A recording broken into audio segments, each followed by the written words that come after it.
Hari ini Intan mau bahas akhir hayatnya Cao Cao. Ini agak lompat jauh ya guys ya dari video sebelumnya. Kalau video sebelumnya itu Intan bahas awal-awal masa keemasannya Cao Cao, yang notabene itu ada di bukunya Lo Kuan Chung seri pertama. Hari ini Intan bahas kematiannya Cao Cao yang ada di bukunya Lo Kuan Chung itu seri ketiga. Buku setebel ini nih guys. Karena ini video Cao Cao yang ketiga, Intan saranin buat temen-temen yang belum nonton part 1 dan part 2-nya, nonton dulu part 1 dan part 2-nya. Ini nih playlistnya ada di sini, sudah Intan urutkan. Di description box juga sudah Intan tulis. Taja ni hao, namaku Intan, selamat datang di channel aku, Dynasty. Buat teman-teman yang mau mendukung channel Dynasty ini supaya channel ini bisa menghasilkan gambar dan suara yang lebih bagus lagi, teman-teman bisa dukung Intan via Saweria. Linknya Intan taruh di description box di bawah ya. Dukungan sekecil apapun itu berarti banget buat Intan. Juga kalau misalkan teman-teman ada pertanyaan, request, ataupun challenge juga bisa disampaikan via Saweria. Next video Intan baca semua pesan yang masuk via Saweria. Mungkin ada teman-teman yang bertanya, lah kenapa sih di Intan kok lompat sebegitu jauhnya dari buku yang pertama lompat langsung buku yang ketiga? Karena guys di playlist sebelumnya Intan kan buat banyak playlist ya, ada playlistnya Cuke Liang, playlistnya Liu Bu, playlistnya Kuan Yu, playlistnya Cao Celong. Itu semua Intan sudah menceritakan tentang Cao Cao. Cao Cao lawan Liu Bu, Cao Cao melawan Kuan Yu, Cao Cao melawan Cuke Liang, itu sudah Intan ceritakan semua. Jadi yang Intan ceritakan sekarang itu yang belum pernah Intan bahas sebelumnya. Okay, let's start! Kisah ini berawal dari saat Cao Cao itu kepengen membuat sebuah istana. Tentu saja Cao Cao itu cari arsitek yang terbaik, yang terpandai. Dipanggillah arsitek itu menggambar, gambarnya itu ditunjukkan ke Cao Cao. Cao Cao happy banget melihat denah yang digambar arsitek itu. Sampai Cao Cao itu bilang, wah gambarmu ini cocok banget loh sama seleraku. Tapi aku khawatir aku nggak bisa dapetin bahan kayu yang panjang dan bagus buat penyangganya. Dijawab sama si arsitek, oh itu gampang tuan, 15 kilo dari sini ada pohon yang besar, tingginya lebih dari 10 tombak. Cao Cao mendengar kabar itu, dia happy banget. Cao Cao gercep langsung ke tempat yang ditunjuk oleh si arsitek itu. Beneran guys, sesampai di tempat itu, Cao Cao itu melihat pohon yang tinggi, besar, kokoh, dan pohon itu lurus, nggak ada bengkoknya sama sekali. Ayo bro, tebang ini pohonnya. Begitu Cao Cao mengeluarkan perintah itu, orang-orang kan mau nebang ya. Ada sekelompok orang itu mendatangi Cao Cao, orang-orang kampung ya guys ya. Dia itu berusaha untuk mencegah niatnya Cao Cao. Tuan, pohon ini itu umurnya itu sudah ratusan tahun, sudah sangat tua. Di atas pohon ini itu suka ada malaikat yang duduk di sana. Maka itu kami khawatir terjadi sesuatu. Sebaiknya pohon ini jangan ditebang. Jawab salah satu tetua kampung. Cao Cao marah guys. Dia bilang, seumur hidupku ya sudah 40 tahun lebih loh aku itu mengembara di kolong langit. Dari kaisar sampai rakyat jelata, nggak ada yang nggak takut sama aku. Malaikat atau siluman mana sih yang berani sama aku? Cao Cao begitu bilang gitu, dia langsung menghunuskan pedangnya dan ditebaskan ke pohon itu. Nah, di novelnya Lo Kuan Chung ini guys, itu ada mistis-mistisnya dikit. Diceritakan di novelnya Lo Kuan Chung, begitu Cao Cao menebas pohon itu mengeluarkan darah sehingga Cao Cao tidak jadi menebang pohon itu. Malamnya guys, Cao Cao itu bermimpi. Dia didatangi dewa yang menjaga pohon itu. Dewa itu kepengen membunuh Cao Cao, tapi Cao Cao terbangun dari tidurnya. Setelah Cao Cao terbangun dari tidurnya, kepalanya itu sakit. Berhari-hari Cao Cao itu manggil tabib A, tabib B, tabib C, itu semuanya itu mencoba memeriksa kepalanya Cao Cao, tapi tidak ada yang berhasil. Salah satu penasehatnya itu bilang kayak gini, Tuan tahu nggak ada tabib yang kepandaiannya itu mirip dewa? tabib itu namanya Tabib Buatwo. Dijawab sama Cao Cao, oh ya aku sering denger sih, namanya itu aku sering denger, tapi aku nggak ngerti hebatnya dia itu apa. Penasehatnya bilang, oh tabib itu terkenal loh tuan, kalau ada orang sakit, yang sakitnya itu tidak bisa disembuhkan, orang itu disuruh minum obat. Terus orang itu pingsan, terus diobatin kan sama Tabib Buatwo, diobatin. Habis gitu setelah orang yang pingsan itu membuka kembali matanya, sakitnya sudah hilang tuan.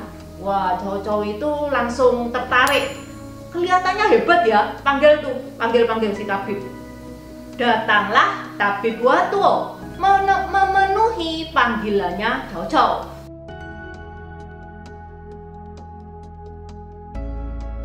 Dia meriksa, denyut nadinya Cao Cao ini diperiksa. Tapi zaman dulu tuh pinter guys, dia itu cuman pencet-pencet gini sudah tahu langsung penyakitnya itu apa. Setelah itu Tabib Buatwo itu bilang, tuan ini dapat sakit kepala, penyebabnya karena ada angin di kepalanya tuan. Letak penyakitnya tuan itu ada di tempurung otak, sehingga angin itu tidak bisa keluar. Segala macam obat nggak akan sanggup mengobati penyakit tuan ini. Untuk mengobati penyakit tuan ini cuma ada satu cara. Jawab sama Cao Cao, cara apa itu? Pertama-tama, tuan makan obat tidur dulu. Setelah tuan tertidur, saya akan membelah tempurung kepala tuan dan mengeluarkan anginnya. Dengan demikian, penyakit itu baru bisa disembuhkan. Cao Cao marah gas. Oh, kamu kepengen bunuh aku ya? Dijawab sama Tabib Buatwo. Loh, enggak tuan, ya emang caranya itu kayak gitu. Tuan pernah dengar Kuan Yu kan, waktu dia terluka parah itu di bahu kanannya itu, yang ngobatin itu aku loh, aku yang ngerik tulangnya yang terkena racun dari anak panah itu. Waktu itu Kuan Yu itu nggak takut sama sekali. Penyakitnya tuan ini tidak seberat Kuan Yu. Mengapa tuan curiga dan menuduh hamba akan membunuh tuan? Cao Cao nggak terima, Cao Cao marah, dia langsung, pengawal, masukkan tabib ini ke penjara dan siksa dia sampai mati. Intan pernah bahas ya teman-teman, waktu Kuan Yu itu bahunya terluka dan disembuhkan oleh tabib ini. Buat teman-teman yang mau tahu detailnya, linknya ada di atas. Di description box juga sudah Intan taruh. Penasehatnya Cao Cao ini dia berusaha mencegah niatnya Cao Cao. Tuan, dia ini tabib yang pandai loh tuan, dan sangat langka di dunia ini. Harap tuan memaafkan dan jangan dibunuh. Cao Cao nggak terima. Loh, dia itu menggunakan kesempatan selagi aku sakit untuk bunuh aku loh. Nggak bisa. Harus disiksa sampai mati itu tabib itu. Kurang ajar itu tabib itu. 10 hari kemudian, Tabib Buatwo meninggal dunia karena disiksa dan gak tahan sama siksaannya. Lama-lama kan ya mati juga. Jenazah Tabib Buatwo itu dimakamkan dengan baik oleh sipir penjara. Yang aslinya ya guys ya, sipir penjara ini kasihan sama sang tabib. Dia tahu sang tabib ini nggak bersalah, tapi kan dia cuma rakyat biasa dan dia nggak bisa berbuat apa-apa. Ketika Cao Cao mendengar Tabib Buatwo itu sudah meninggal, batinnya itu puas. Tapi penyakitnya Cao Cao itu menjadi bertambah berat. Ditambah lagi pikirannya itu terganggu dengan urusan negara. Sakitnya Cao Cao itu semakin menjadi-jadi sampai Cao Cao itu sering berhalusinasi. Memahami kondisinya yang memburuk, dia ngumpulin semua menteri-menterinya. Dia bilang gini, aku tuh loh, sudah 30 tahun aku berada dalam angkatan perang. Belum pernah aku percaya segala cerita yang aneh-aneh tentang berbagai makhluk halus, hantu-hantuan gitu, aku tuh gak percaya. Mengherankan sekali, kok aku sekarang sering didatangi si makhluk halus itu. Menterinya itu bilang kayak gini, Tuan, gimana kalau kita itu mengadakan upacara yang sakral? Kita panggil imam yang bagus untuk mengusir hantu sama roh halus itu. Dijawab sama Cao Cao, halah gak usah, takdirku ya mungkin memang sampai di sini. Percuma lah bikin acara-acara kayak gitu itu percuma. Cao Cao itu sejak muda itu dia ateis ya guys ya. Dia itu nggak percaya sama agama. Makanya dia itu nentang sama kegiatan-kegiatan seperti itu ya, karena memang dasarnya dia nggak percaya. Beberapa hari kemudian sakitnya Chow Chow itu bertambah parah dan Chow Chow itu sampai dia itu nggak bisa melihat apa-apa. Melihat kondisinya yang semakin parah itu, dia itu memanggil semua menteri-menteri, semua jenderal-jenderalnya, jenderal-jenderal kepercayaannya, termasuk Semai dan Syahutut. Chow Chow bilang ke semua menteri dan jenderalnya yang ada di ruangan itu. Dia bilang kayak gini, aku itu telah melintang 30 tahun lebih lamanya di medan perang. Banyak warlord yang takluk di tanganku. Sekarang aku ini sakit parah dan selanjutnya kita itu mungkin gak akan bisa berkumpul lagi bersama-sama seperti yang dulu. Maka itu aku menitipkan keluargaku kepada kalian.